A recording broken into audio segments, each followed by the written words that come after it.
Well, the clock shows you the total number of US deaths that have unfolded during this crisis, and it does that on a daily basis. So at the end of each day, the clock reflects the numbers from the previous day.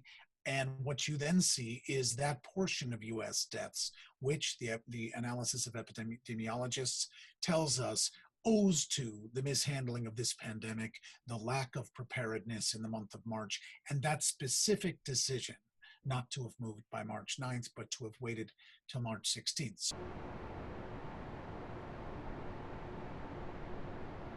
Something between 60 and 90% of the American death toll owes to the inaction that they engaged in the month of March.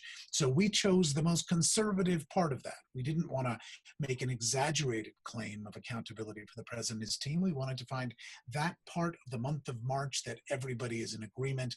He delayed when he should have acted. His administration delayed when they should have acted. And it turns out that had mitigation measures been put in place by March 9th, rather than March 16th when he did it, but March 9th, 60% of the American death toll would have been prevented.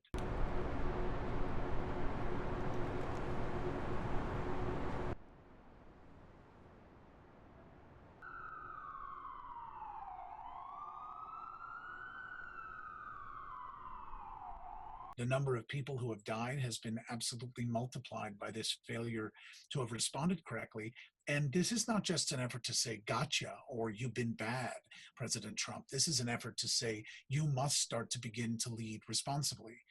If you keep telling people to inject bleach, if you keep flouting the recommendations of experts, if you set aside the CDC guidelines and suggest to the public that they should ignore them, if you recognize that thousands of people are going to be dying every day, but you're encouraging them to go back to business as usual, you're continuing to recklessly endanger your life, and you need to stop doing that.